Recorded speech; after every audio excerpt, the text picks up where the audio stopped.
Hi Leo! Welcome back sa ating Tagalog Reading Channel. Ako ay si Abby at isa akong intuitive reader. So gagawin natin ang inyong monthly reading sa buwan ng Oktubre. At remember guys, sa pwede itong mag-resonate in the next 1 to 3 months. Okay? So kasi ito ay isang short-term prediction. Alright? So gagawin natin ang inyong general life reading. At sa second half ng video na to ang inyong love spread reading. So sa mga current viewers natin, marami pong salamat sa inyong pagsuporta sa ating Tagalog Reading Channel. Sa mga new viewers, welcome po. And few weeks ago, natapos yung surgery ko, no? And thank God, it was successful at I'm recovering quite okay. Alright, so please pray for my full recovery. Thank you guys. And now, i-shuffle lang muna uli natin ang mga baraha, no? Sa harap ng camera, Leo. Para sa inyong general life reading, okay? And I'll see you guys in few moments.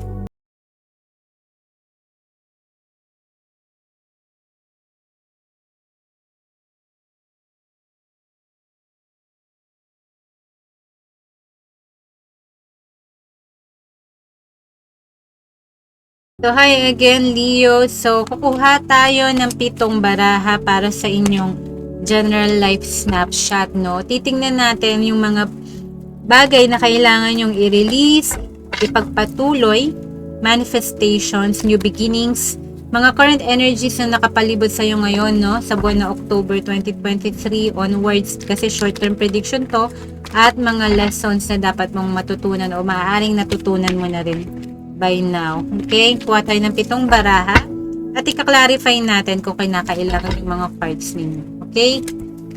Position number 1. So, papakita natin mamaya itong card kung hindi masyadong visible sa camera. At sa gitna. Alright. So, i-open muna natin lahat ng mga cards mo, no, Leo. Sa inyong general life reading, ang unang position, meron kang 5 of Wands. Okay, napaka-strong ng energy agad. Sa second position, meron tayong Queen of Pentacles, Leo. Sa third mo, meron kang 2 of Swords. Okay? At sa fourth position, meron tayong Major Arcana, Death card. Sa ikalima, meron kang Knight of Swords, Court card. Meron ka ng Queen at Knight dito agad. Okay, sa ika-6, Leo, meron tayong The Hermit, Major Arcana uli, no? So, mapapansin mo yung 4th and 6th mo, Major Arcana. And sa gitna, meron tayong 4 of Pentacles, okay? Mukhang kailangan natin i-clarify, no? So, dito muna tayo pumunta sa unang position. Na card mo, meron kang 5 of Wands, okay? So, lately, pakiramdam ko, may mga bagay tayo na kailangan i-release na magulo o hindi malinaw. Walang kasiguraduhan. Pero i-clarify natin to. Mga bagay na medyo nahihirapan tayo lately, no? Na mag-work out, okay? Parang make or break, no? Na parang kinocall ka na finally gumawa ka na ng action or steps. Okay? Na pakawalan to, okay? So, yung decision na yun, na pakawalan to, it could make or break a situation, connections, or certain people, okay? Let's see, no, pwedeng may conflict, may chaos, may disharmony, okay? Ano tong 5 of Wands sa unang position para sa Leo? Meron tayong 3 of Pentacles, yes. So, okay, no? Ang kinakailangan mo dito pakawalan is unity, no? And harmony, no? Kasi ang opposing energies to, no? Ang 5 of Wands at ang 3 of Swords, magkaiba ng energy yan. So, right now, kasi, inaas ka na magbigay ka ng kapayapaan sa sitwasyon or sa mga connections, okay? Instead na magtalo-talo o may mga pag-aalinlangan, confusion, or di pagkakaunawaan, no? I-try natin na i-pacify or gawing mas payapa or stable yung situation na para mas maganda yung mga pakikitungo natin sa ating paligid, okay, sa ibang tao. Yun yung kailangan nating i-release dito. Huwag tayong matakot na makipag-connect, makipag-collaborate, no? I-engage tayo yung mga sarili natin sa isang community, sa isang organization, okay, sa isang mga unions, okay, na maging mas involved tayo, no, maging productive tayo na mamamayan ng isang bansa o ng community, okay, yun yung sinasabi dito na kailangan mong i-release, Leo, okay. Now, pwede to kahit anong area ng buhay mo, pwede sa family mo, pwede sa workplace, okay, or sa mga goals mo lately, or mga organizations, or mga friendship, and, personal connections, okay. Ngayon yung position number 2 mo, meron kang Queen of Pentacles. Ito yung kailangan mo namang ipagpatuloy na gawin, okay, mga gawain. Queen of Pentacles. So, I do sinasabi dito sa release mo, no, it's about time na makipag-kasundo tayo sa mga grupo ng mga tao or connection, tumulong tayo sa mga bagay na nais na ipagtayo sa ating pamayanan, sa ating buhay, no, even sa ating pamilya, okay, parang ini-encourage ka na mas maging active and productive kasi feeling ko maka-contribute ka sa kung ano mang sitwasyon yan. Okay, yung contribution mo mahalaga sa kanila o sa ibang tao. Ngayon, yung Queen of Pentacles, i-clarify natin, Leo, no? Okay, so may 9 of Wands, kinlarify ng Queen of Pentacles. So may mga situation lately na parang gusto mo nang gumive up, no? Para lang magkaroon ng stable ka na environment, yung walang problema, yung mas secured ka na hindi tayo nagwo-worry araw-araw na kung papaano tayo sabihin nating mabubuhay today or sa next days, no? Parang may kinalaman to sa pananalapi din, sa mga ambition mo, sa income din ng pera, ng mga graces, ng blessings. So lately, medyo nagiging mahirap, okay? Pero sinasabi dito, wag tayong mag-give up, no? Na sa mga pagpapagal natin, sa mga hard work mo, ipagpatuloy mo yan kahit alam mong napapagod ka na. Kasi eventually, meron daw yung reward, okay? Sinasabi dito ng baraha. Kasi ang 9 of Wands mo, ang clarifier ng Queen of Pentacles mo. So, nasa verge ka na ng pagsuko, no? Pero hindi mo pa ginagawa. So, isa na lang yan, magiging 10 na yan, no? Na parang suko na tayo, give up na tayo. Pero hindi. Hindi. Lahat ng mga itinayo mo na to, no, sa simula hanggang naging 9 of Wands ka, o magiging 10 pa yan, no? Matatapos na yung paghihirap mo. Okay, marerewardan ka na.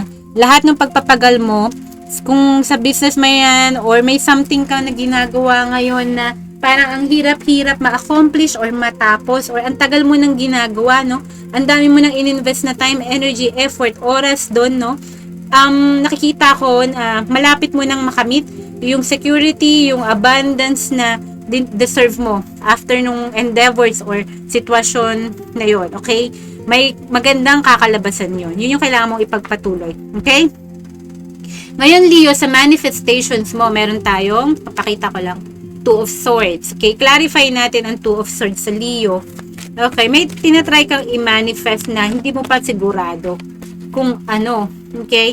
Parang pinag-iisipan mo pang maigi yung mga gusto mong marating o ma-achieve sa buhay. Pwede ring mga tao to, okay? Tingnan muna natin to. Kasi ang manifestation mo parang hindi ka pa ready kung ano ba talaga ang gusto mong gawin, okay? Sa buhay o yung ma-achieve mo, no? Parang torn ka. Ano ba talaga yung gusto mong i-prioritize at this point sa buhay mo? Ngayon, clarify natin yung 2 of Swords, no? Meron kang Ace of Cups. Okay.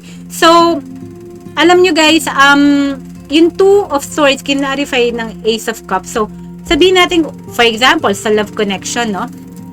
Hindi tayo sigurado kung handa tayo magmahal. Kung kaya nating i-manifest tong pag-ibig na to. Maaaring may mga nagpapakita ng interest sa'yo pagmamahal. It could be a connection na sabihin natin, nararamdaman mo namang mahal ka ng tao, baka may feelings ka rin, pero mas in touch ka ngayon sa mind mo na kung tatanggapin mo ba tong Ace of Cups or love na to, or kung magbe-bear fruit ba tong pag-ibig na to, or yung connection na to ba may mangyayari sa amin, ito ba ay magkakaroon ng, or madedevelop into something more, okay, yun na connection.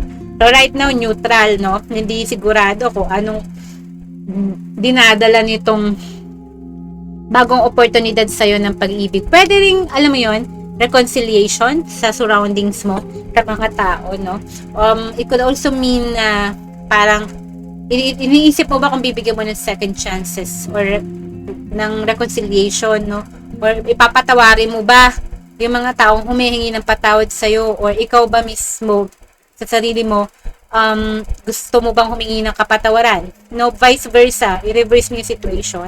Pwede rin to na it's about time, no, na gusto mo muna na clear yung mind mo. Wala ka pa dun sa complete na clear yung mind mo. Okay? Ang ramdam ko kasi sa Two of Swords, meron tayong iniiwasang decision. Okay?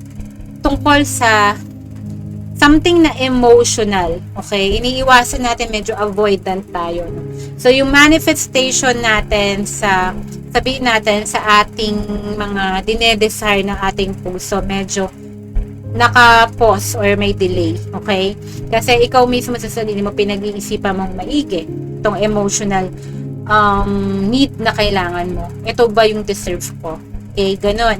And also, I felt like ito yung time na gusto mo lang sigurong i-heal mo na yung sarili mo. Self-care, self-love, yung cup mo full right now. Parang, for the time being, no, papahinga ko muna yung isipan ko at magfo-focus ako sa sarili ko. Alright? So, piliin nyo na lang doon kung ano ang inyong narrative, no? So, sa fourth card nyo, guys, sa position 4, meron tayong Death card, Major Arcana. Transformation yan, no? Okay? So, let's clarify. Kasi Major Arcana, maraming ibig sabihin yan, Leo, no? Clarify muna natin ang transformation or death card para sa ating Leo collective. Ito ang current energy mo ngayon. Okay? Something na nagtapos na.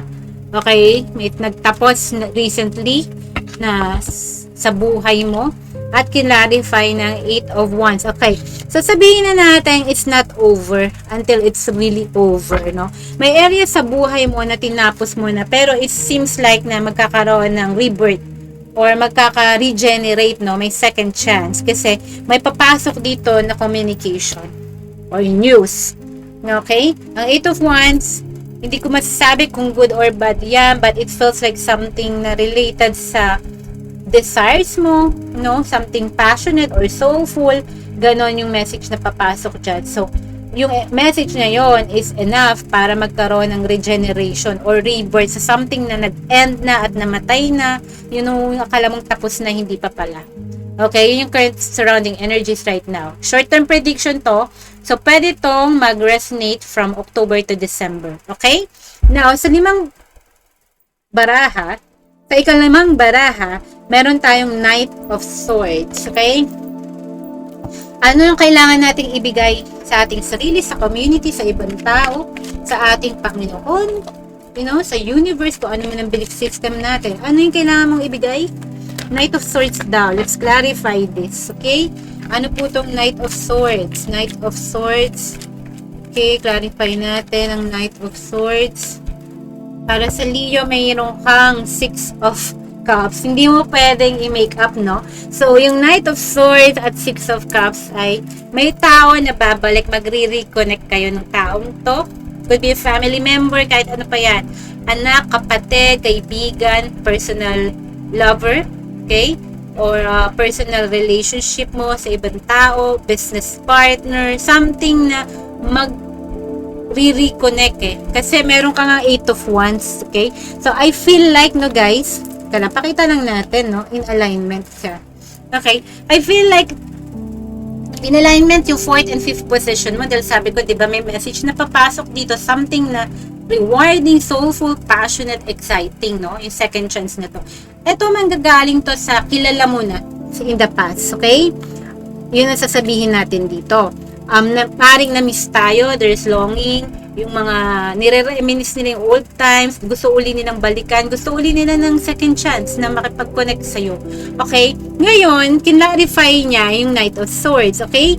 So to speak, no, etong babalik na situation or connections or special someone mo, ang maaari na mag-bring into ng truth, ng information. Okay? So, may Knight of Swords ka, meron kang 8 of Wands. So, ang Knight of Swords, normally, they carry news, information, truth. Okay? At meron kang message card, ang 8 of Wands. So, very strongly, ang sabihin na natin na kung ano man yung situation mo, marerelieve yan. Or yung connection na yan na nagtapos, marerelieve. Okay, yun. Ngayon, yung major arcana nasa 6th position, meron tayong the Hermit card here. New beginnings. Okay, nun. Alam mo, napapansin ko lang, how in alignment yung manifestations and new beginnings mo. So, may delay. May delay because sa'yo. Okay, feeling ko mas naging wiser ka lately based doon sa mga natutunan mo in the past. Okay? So that's why, alam mo yung mind mo, ayoko munang gumawa ng desisyon. Neutral muna ako. Neutral energy, same ang Hermit card. Minor arcana, major arcana, almost the same energy. Yung manifestation and new beginnings mo may delay or on hold, nakapause. Kasi nag-iisip ka, nagninilay-nilay ka sa sitwasyon, Ayaw mo na siguro or medyo mas maingat ka this time. More on your mind space. Iniisip mo rin. Yung Hermit kasi is ermitanyo yan. Very wise, they go within, sa sarili nila humahanap sila ng sagot. Okay? Medyo reclusive, medyo intuitive, spiritual person ang Hermit. So, let's see, bakit gano'n ang energy ng new beginnings mo and manifestations. Let's clarify yung Hermit para sa Leo. Okay?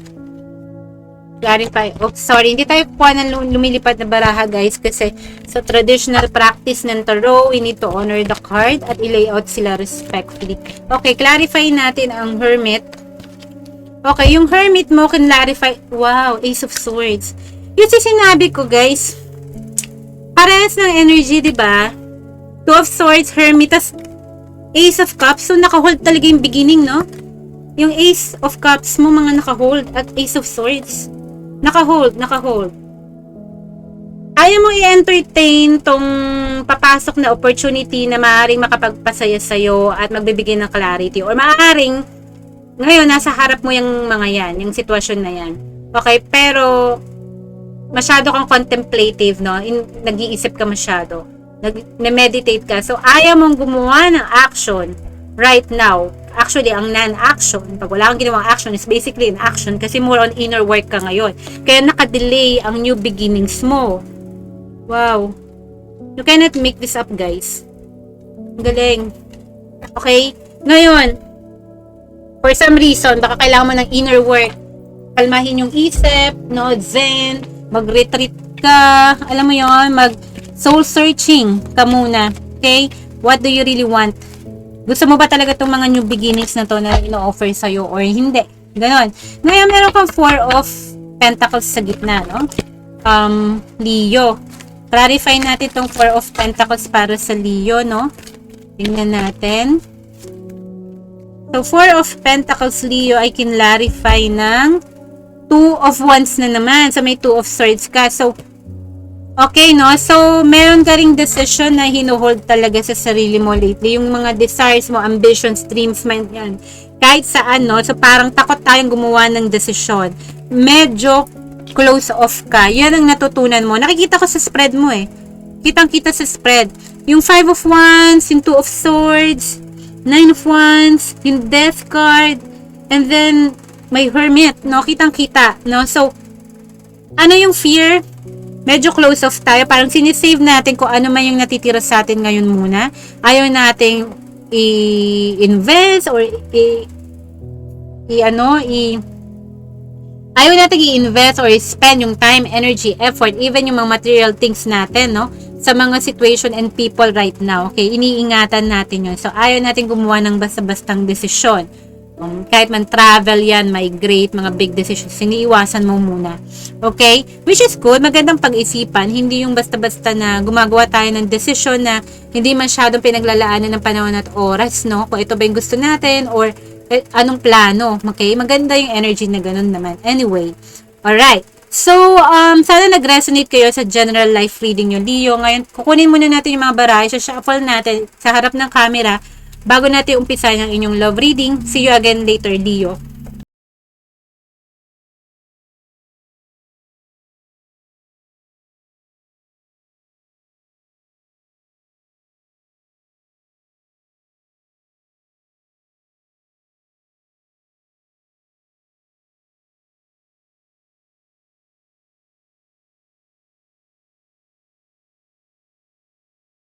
Hi again, Leo. So, gagawin natin yung love spread reading. Kukuha tayo ng 5 baraha at ika-clarify natin isa-isa bago natin makuha ang buong narrative for those who wants to resonate with this love spread reading. Okay? Remember na pwede ito mag-resonate from today all the way to the next 3 months. Okay, Leo? Kuha na tayo ng inyong 5 baraha.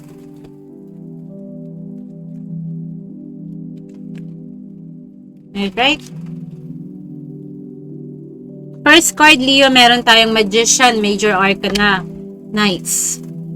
Meron tayong, second card mo, meron kang, wow, the Emperor, Major Arcana. Major changes sa love mo, I feel like.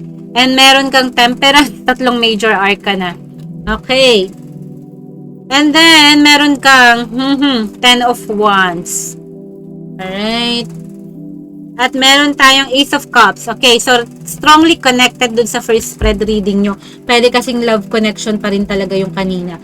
Alright, ngayon, ika-clarify natin to. So may major shift and changes na mangyayari sa love situation mo. From today, pwede mag-span across the next 1 to 3 months. Okay, until December to, Leo. No? So i-clarify natin lahat ng mga baraha bago natin tingnan yung buong narrative. Okay? Ang Magician can clarify ng 10 of Pentacles. Okay, interesting. Tapos yung Emperor mo can clarify ng King of Swords. Court card sa court card. You cannot make that up. Temperance can clarify ng Major Arcana. Medyo related tong energy na tong dalawang to, no? Sa palagay ko lang. Tapos meron kang 10 of Wands dyan. Can clarify tong 3 of Wands. Okay, may gumalaw na ng baso dito. And Ace of Cups, no, meron kang, you cannot make this up, the Fool, Major Arcana.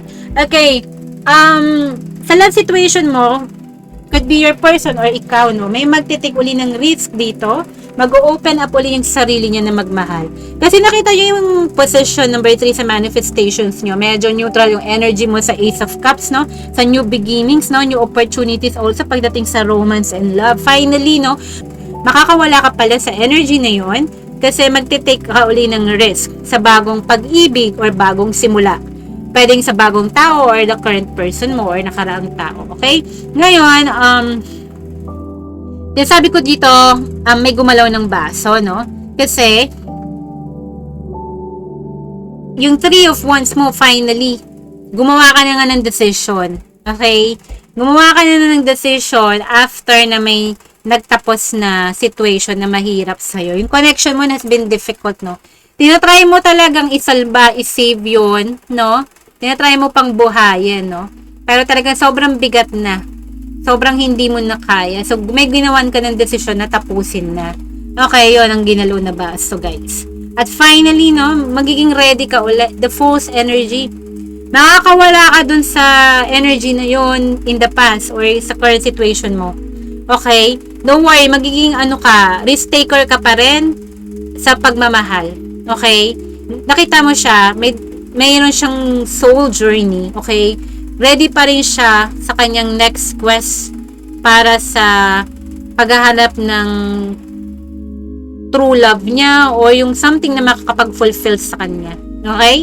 Nakita mo to, may Fool's energy, wala siya masyadong dala, napakaliit lang ng mga damit, tapos may wands, tapos may dog din siya dyan, no? May flower. So, willing siyang tumalon dun sa, edge. So, parang, I'm ready naman uli magmahal.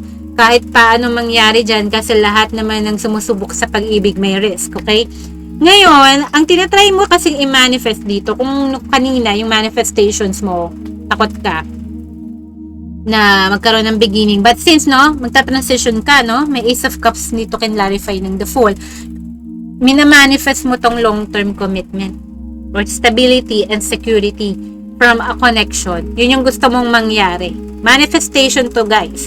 So, kung magaling tayong mag-visualize, mag-imagine, yung isinasa puso natin, yung gusto natin, no, may dasal na kasama, may luck na kasama yan, you can manifest this connection na pang long term. Okay? Ngayon kasi, merong energy dito na kailangang i-temper natin, no? Yung mga situation. Feeling ko kasi, may current situation ka dito Okay, yung new love or opportunity na to is someone na an existing connection na or an ex na babalik. Nandun sa first spread mo, no? Medyo may opposing energy, no? Yung isa nurturer, yung isa medyo fierce. Madaming differences, madaming conflict, madaming, sabihin na nating dissimilarities, kung ano ba yun. Walang masyadong common sa inyo, no? Parang opposite energy attracts eh. Ganun eh, di ba? Isa dito nurturer, isa dito kailangan ng mahabang pasensya, no? Sa isang sitwasyon o sa isang tao. So, kaya nga nandyan yung strength, no? Kasi yung temperance, pasensya.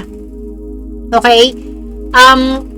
May time dito na kailangan para kilalanin yung isa't isa, kung ano yung mga hindi nyo gusto, kung ano yung mga gusto nyo, saan kayo nagkiklik, kung ano yung mga misunderstanding. So, yung connection na to, hindi magiging madali. Okay? Malayo-layo ang lalakbayin or medyo may ample time na kailangan, no? Para mag-fully connect kayo. Pero sinasabi to, it can work. Kung hindi ka masyadong mag-give up. Kung itatry mo na i-save or ipaglaban or i-temper or in-moderate mo yung mga bagay-bagay sa inyo. Let's say, kung isa is galit, huwag mong salubungin. Ganon ang temperance, di ba? Isa dito may temper eh. Okay? Parang ikaw naman pasensyosa. You know these things that you do in relationship for love. Okay? Hindi masyadong give up. Mahaba ang pasensya. Lahat ng mga differences pinag-uusapan. No? So, para lang magkaroon kayo ng common ground. Okay? So, kasi ang gusto mo talaga dito is long-term commitment. Baka sa person na to. Okay? Ngayon, meron dito energy. Itong si King of Swords. Could be you or your person as well, Leo. Libra energy rin to, King of Swords, Aquarius or Gemini, doesn't matter. Matalino, okay? Strategic, pinaplano. So, more on sa pag-iisip to kaysa sa puso nila, no? So, detach sila sa emotions pag gagawa sila ng decision. Okay? Ang maganda dito is matured to. Matured mag-isip tong taong to. Alam nila kung ano yung sinasabi nila.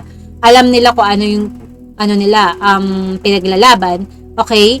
Hindi madaling makonvince. Okay? Kung ano pinaniniwalaan nila, paninindigan nila yon. So, etong tao na to, could be you or could be them,